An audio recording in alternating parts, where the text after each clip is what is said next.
Every form of narcissistic abuse is in fact physical abuse. It does not matter if they never screamed, yelled, or laid a hand on you. You were battered, but psychologically. They physically violated you by invading your personal space, suffocating you in the place meant to be your refuge. I'm talking about your home. And that is the reason why it's not in your head. That is why you do not feel safe in your own room and you're always waiting for that shoe to drop. Let's talk about it further in today's episode. Hi, I am Nanish, a narcissistic abuse recovery professional. In today's episode, I am going to expose 5 ways a narcissist uses physical space to control and dominate you. If that sounds interesting, please stay until the very end because number 5 is very personal to me and it sums it up all. Number 1, they take over shared spaces. Words like justice, equality, cooperation, and respect do not exist in a narcissist dictionary. They are territorial by nature. They'll come in and they'll take over. The same happens when you share any space with them. I'm talking about your household, an office, or any communal area.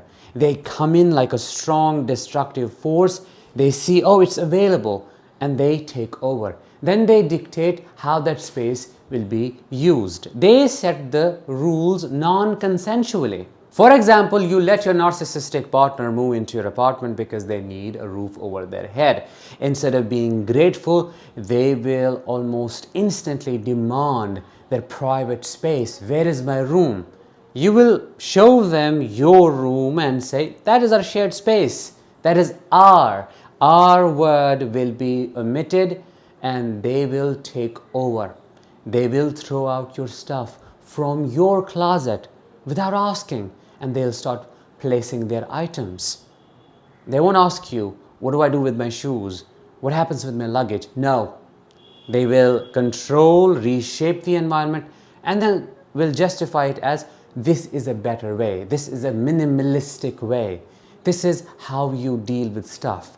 They won't create space for yours or ask you, can I remove some of your items and you can place them somewhere else? Nope, that does not happen. They conquer. As I said, they're territorial by nature. And what does that do to you? That makes you feel like you are intruding in your own home. That alienates you. And out of that shock, you are left speechless. Number 2, they will rearrange stuff without consent or consultation. To disempower you and to make you feel insignificant, a narcissist will act like they're the only person who gets to decide where goes what.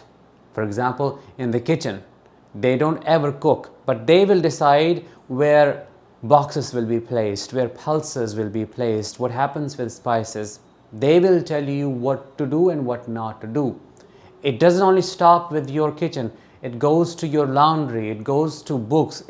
Everything is micro-controlled and micromanaged by a narcissist. They immediately, almost immediately, rearrange stuff if you arrange it in a particular order to say, oh, come on, you have no power whatsoever here. This is my house. I shall dictate how things are placed.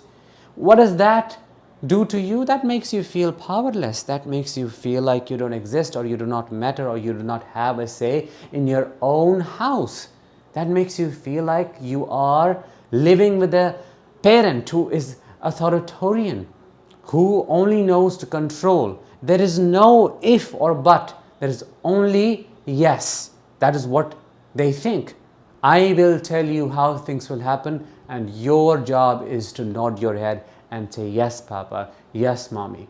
Number 3, they will invade your personal space. Why? To intimidate you. For example, during an argument when some space is needed between the partners or 2 parties because both people are angry, they will intentionally come closer to you, almost spit at your face while talking. They'll appear bigger than their size to terrify you, to make you feel like you are living with a monster and you have no control whatsoever over the conversation. You cannot express your opinions. You have to agree, or else you will be punished. Our brain perceives a threat. It's like you are forced to face a predator, a tiger or a lion who could kill you any moment. That is how it is processed. So they do it intentionally. They do not give you any space whatsoever to breathe. Sometimes they do it psychologically. They don't have to come closer to you. They won't let you talk, which is one of the most commonly used tactic by narcissists. They will keep talking, they'll keep talking, they'll keep talking at you and won't let you even breathe.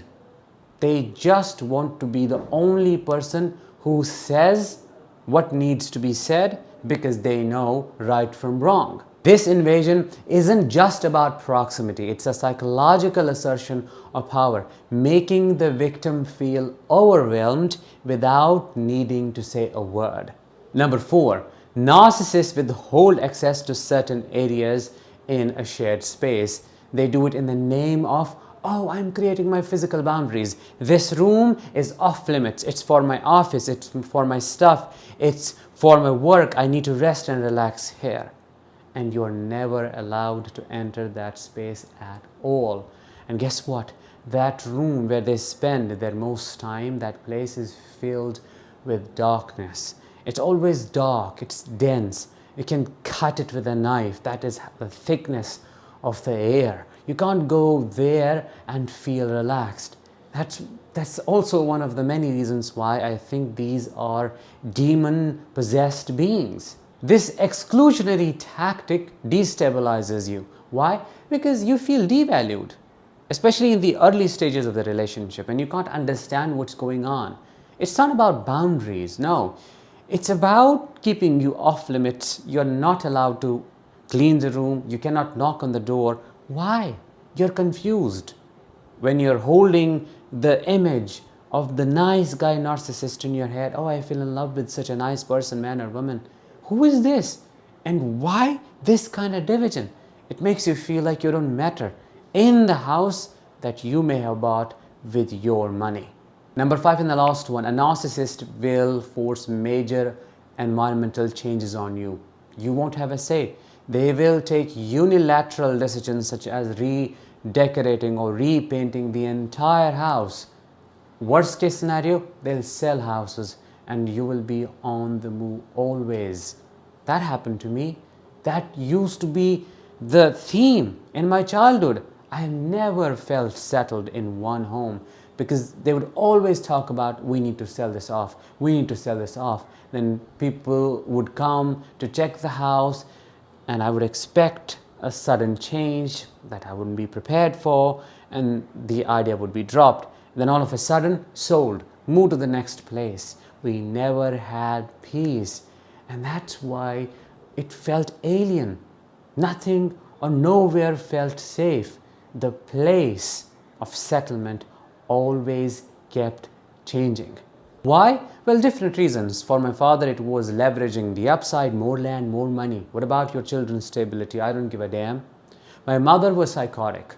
Oh, this house is haunted and these evil spirits will kill me anytime. We gotta move, we gotta leave. In short, there was no peace. With that, let's bring this episode to an end. I hope you liked it. Share your experiences in the comments below. I will talk to you in the next one. Until then, as always, let the healing begin and continue.